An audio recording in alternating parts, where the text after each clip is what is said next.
Bihar NDA में seat समीकरण को लेकर अब तक कोई फैसला नहीं लिया गया है। चिराग पासवान, उपेंद्र कुशवाहा की नाराजगी की चर्चा हर तरफ हो रही है, लेकिन उन चर्चाओं के बीच नीतीश कुमार विदेश जाने से पहले जेडीयू का टिकट जो है वो कंफर्म कर दिया है। जेडीयू कितने सीटों पर चुनाव लड़ेगी, इस पर सहमति बन गई है।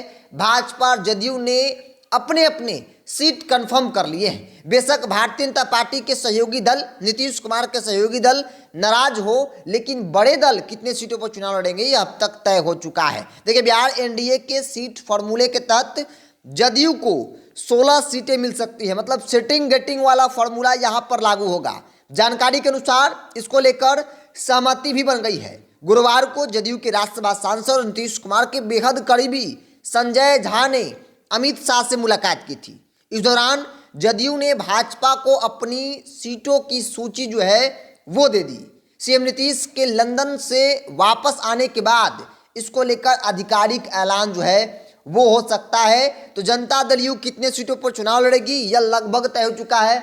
16 सिटिंग सांसद है, ऐसे में 16 सीट इस बार भी जेडीयू को मिलने जा रहा है। गृह मंत्री अमित शाह से मुलाकात के बाद जदयू के राज्यसभा सांसद संजय झा ने सोशल मीडिया पर उनके साथ फोटो शेयर किया था। इस दौरान उन्होंने लिखा कि उन्होंने गृह मंत्री के साथ राष्ट्रीय एवं क्षेत्रीय महत्व के मुद्दों पर बातचीत की।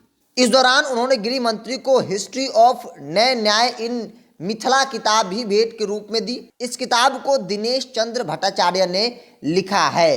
तो बड़ी बात जो निकल कर सामने आई है कि नीतीश कुमार की पार्टी जनता दल यू 16 सीटों पर चुनाव लड़ेगी, जिसकी सूची, उम्मीदवार की सूची भी अमित शाह को जेडीयू की तरफ से सौंप दिया गया है।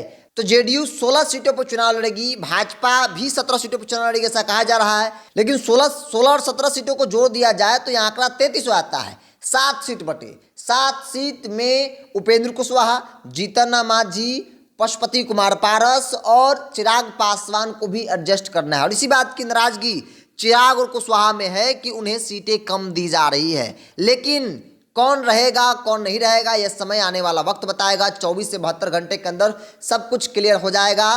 कल अमित शाह से मुलाकात के बाद जो पोस्ट की गई तस्वीर, उस तस्वीर के पोस्ट होने के बाद से हर तरफ चर्चा होने लगी और सूत्र बताने लगे कि जेडीयू नीतीश कुमार की पार्टी कितने सीटों पर चुनाव लड़ेगी, इसकी सूची जो है वो अमित शाह को सौंप दी गई है। अमित शाह को बखूबी बता दिया गया है कि ये मेरा उम्मीदवार है और ये मेरा सीट जो है वो होगा। तो नीतीश कुमार विदेश गए हैं और विदेश जाने से पहले उन्होंने सूची सौंप दी है, और जब वो विदेश से लौटेंगे तब इस बात का आधिकारिक ऐलान भी संभवतः हो जाएगा।